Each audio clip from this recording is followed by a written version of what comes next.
మన తండ్రి అయిన దేవుని నుండి, యేసుక్రీస్తు ప్రభు నుండి, పరిశుద్ధాత్మ దేవుని నుండి మీకు కృపా సమాధానము కలుగునుగాక. ఆమేన్. జీవమును ఇచ్చే జీవము. ఈరోజు అన్నిటికన్నా గొప్పది ఏమిటంటే మన జీవితంలో పుచ్చుకోవటము కన్నా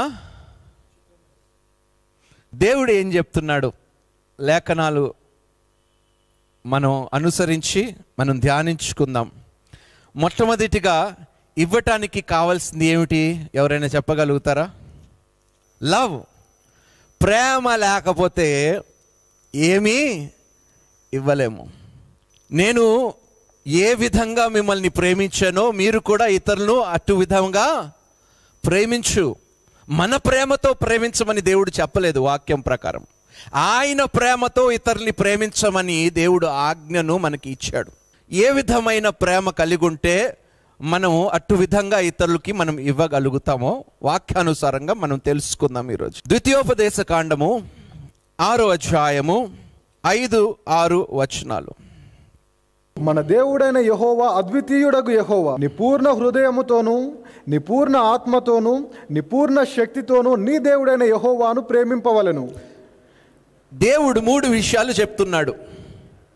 ఆయనని ఏ విధంగా ప్రేమించాలంట? నీ పూర్ణ హృదయముతో, సంపూర్ణమైన ప్రేమతో దేవుణ్ణి ప్రేమించమంటున్నాడు. మనము దేవుణ్ణి సంపూర్ణంగా ప్రేమించకపోతే మనం ఏ మనిషిని కూడా ప్రేమించలేమండి సంపూర్ణంగా. 3 విషయాలు దేవుడు మనకి సెలవిస్తున్నాడు.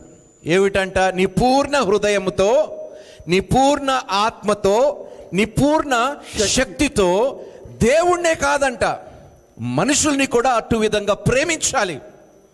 దేవుడు ప్రేమ స్వరూపి అయి ఉన్నాడు కాబట్టి ఆయన ప్రేమ నిజంగా నీలో ఉంటే నువ్వు ఎవరినైనా పూర్ణ హృదయముతోనే ప్రేమిస్తావు, కానీ అంతంత మాత్రము హృదయముతో ప్రేమించవు నువ్వు. దేవుడు ఏ విధమైన ప్రేమ తన పట్ల కోరుకుంటున్నాడు, ఇతరుల పట్ల కూడా అదే ప్రేమని చూపించమని దేవుడు ఆశిస్తున్నాడు. ఈరోజు నేను అనేక మార్లు చెప్తూ ఉంటాను, పెళ్ళిళ్ళకి వెళ్తున్నప్పుడు ప్రమాణాలు చేసుకునేటప్పుడు నా అంతరంగంలో నేను ప్రార్థన చేస్తూ ఉంటాను. తండ్రి, వీరు ఇస్తున్న వాగ్దానాలు, వీరు చెప్తున్న ప్రమాణాలకి వీరు అర్థం చేసుకునే చెప్తున్నారా నాయనా, వారు గ్రహించులాగా మనసుని దయచేయమని. ఎక్కడైతే సంపూర్ణమైన ప్రేమతో వాగ్దానాలు ఇవ్వబడవో ఆ వివాహము కూడా నిలబడదు.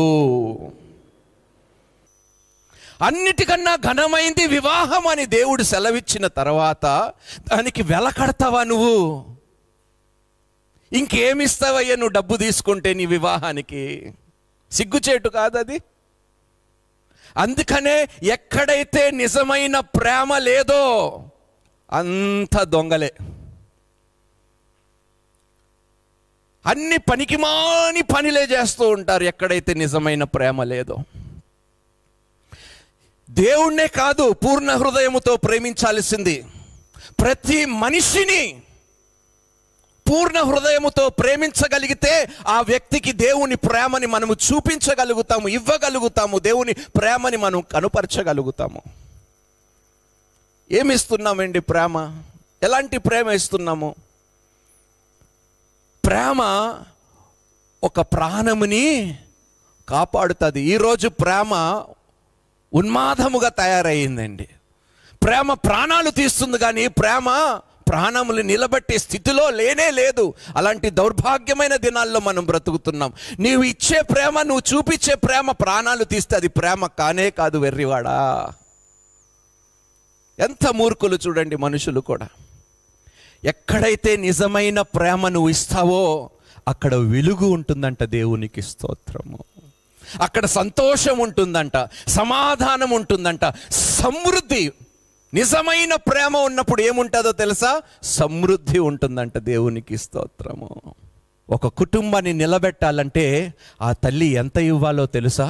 ఆ స్త్రీ ఎంత త్యాగము చేస్తే ఆ కుటుంబం నిలబడతాదో తెలుసా? ఎంతమంది వాళ్ళు తల్లికి రుణస్థులై ఉన్నారో, కృతజ్ఞత బుద్ధి కలిగి వారిని ప్రేమిస్తున్నారో ఆ దేవునికే తెలియాలి.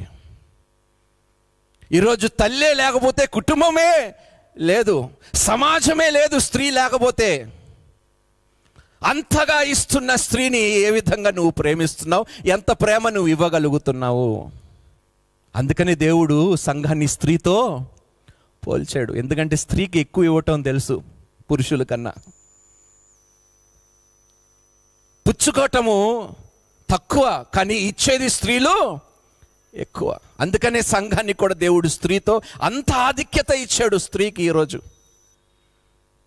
నీ పూర్ణ హృదయముతో, నీ పూర్ణ ఆత్మతో, నీ పూర్ణ శక్తితో దేవుణ్ణి ప్రేమించు. అదే ప్రేమని ఇతరులు కూడా ఇవ్వు. అప్పుడే ఇచ్చుటికి ఒక అర్థము ఉంటుంది. నువ్వు ఇచ్చినప్పుడు 4 విషయాలు జరుగుతాయి ఒక వ్యక్తి జీవితంలో. మనం ఇచ్చినప్పుడు అంట వెలుగు కలుగుతుందంట ఒకరి జీవితంలో. అందుకనే లేఖనాలు మనం చూసినప్పుడు దేవుడు మొట్టమొదటిగా ఈ లోకానికి ఏమి ఇచ్చాడు? వెలుగుని ఇచ్చాడు. మనం ఏదైనా ఇస్తే అది ఏం చేస్తుందంటే చీకటిని తీసేసి వెలుగుగా మారుస్తుందంట ఒక వ్యక్తి జీవితంలో. ప్రేమ లేని మనుష్యునికి, చనిపోదామనే మనుష్యునికి నువ్వు ప్రేమ ఇస్తే తన జీవితంలో మళ్ళీ ఏమొస్తుందంట? వెలుతురు వస్తుందంట, వెలిగింపబడుతుందంట తన చీకటి జీవితము. అంటే ఇచ్చే విషయము ఎంత గొప్పదో.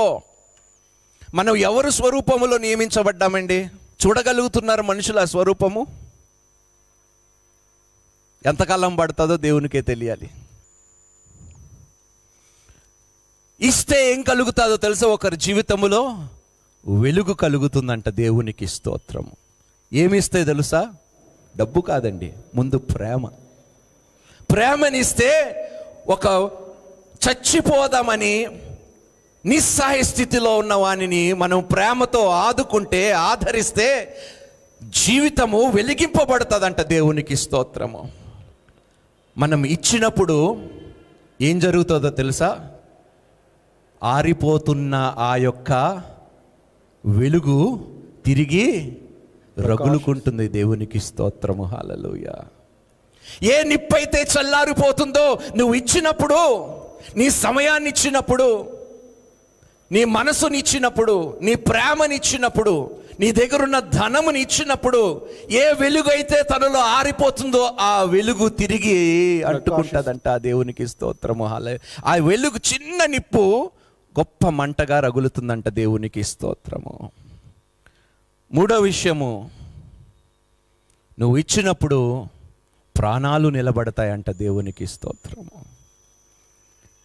ఇవ్వటములో, అందుకనే దేవుడు అంటాడు పుచ్చుకోవటము కన్నా ఇచ్చుట మేలు. ఎందుకంటే ఇన్ని లాభాలున్నాయి ఇవ్వటము వలన. ఇవ్వండి. మీరు ఎంత ధారాళంగా ప్రేమనిస్తారో మీ భార్యకి, మీ తల్లిదండ్రులకి, ఆ ఇంటిలో వెలుగు నిత్యము ప్రకాశింపబడుతూనే ఉంటుందంట. దేవునికి స్తోత్రము. హల్లెలూయా.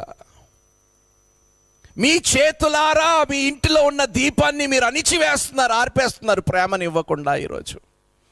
అందుకనే యోహాను సువార్తలోని 3వ అధ్యాయం 16వ వచనంలో అంటాడు, దేవుడు ఈ లోకముని ఎంతగానో ప్రేమించెను. ఏమిస్తుందని ఈ లోకము దేవుడు ఈ లోకాన్ని ప్రేమించాడో నాకు తెలియదు. ఏమిచ్చారండి దేవునికి?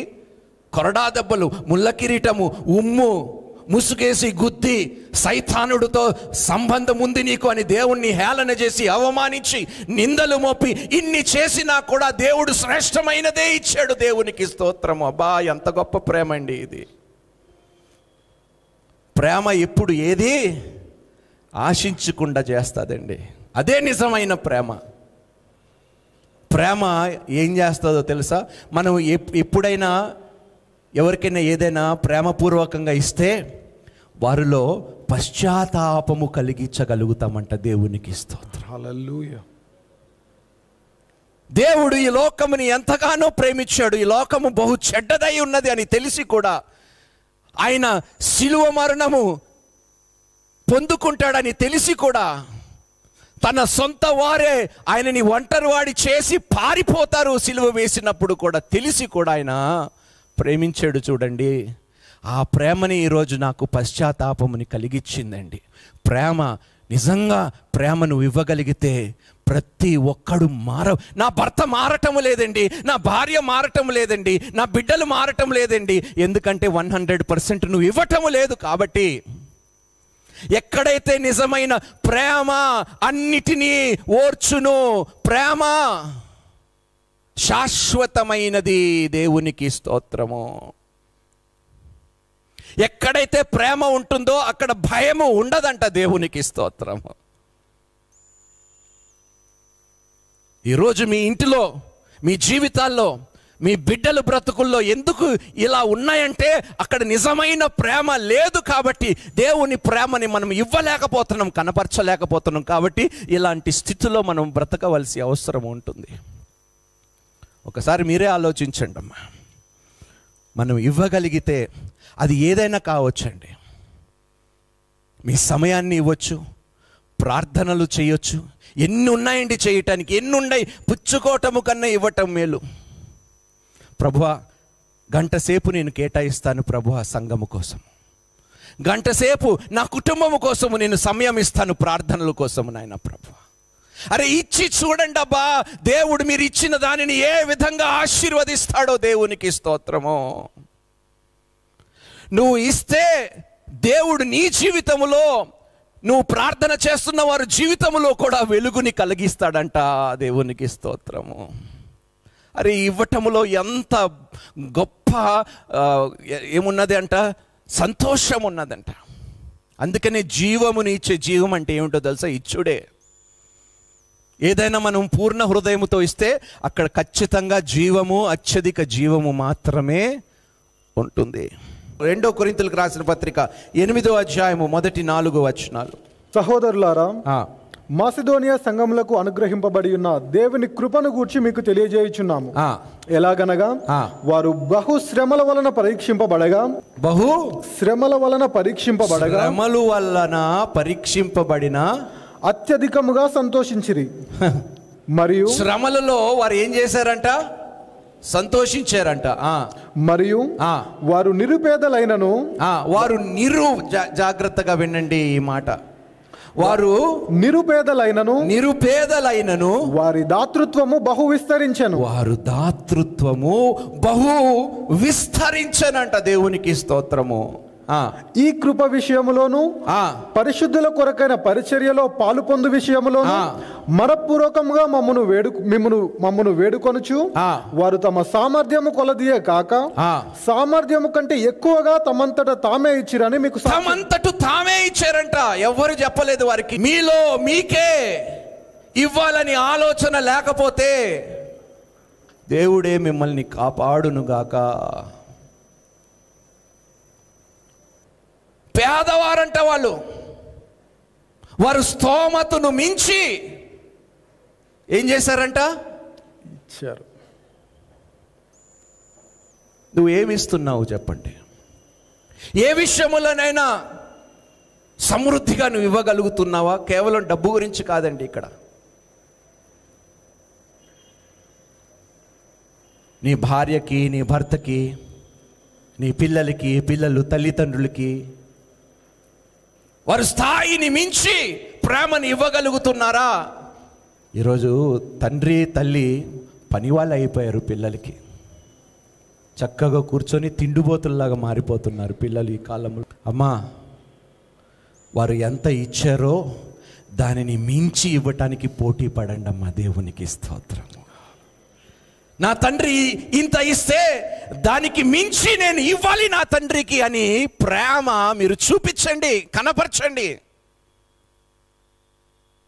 నా తండ్రి తన సామర్థ్యమును బట్టి చేశాడు, నేను ఇంకా అధికముగా చేయాలి. ఈ విధంగా నేను ఆ ప్రేమని నా తండ్రికి నేను రుజువు చేయగలుగుతాను, నా తల్లికి నా ప్రేమని నేను ఇవ్వగలుగుతాను, చూపించగలుగుతాను. నువ్వు అలా చేసినప్పుడు వారు పడిన శ్రమ, కష్టము, బాధ, అవమానము నీ ప్రేమ ముందు ఎందుకు పనికి రాకుండా తేలిపోతాయి, దేవునికి స్తోత్రము. నువ్వు ఇచ్చిన దాన్ని బట్టి వారు ఎంత సంతోషిస్తారో తెలుసా, దేవునికి స్తోత్రం. ప్రేమ ఇచ్చినప్పుడు ఆ వ్యక్తి జీవితాన్ని సంతోషంగా మార్చేస్తుందంట. తన దుఃఖముని నాట్యముగా చేస్తాదంట.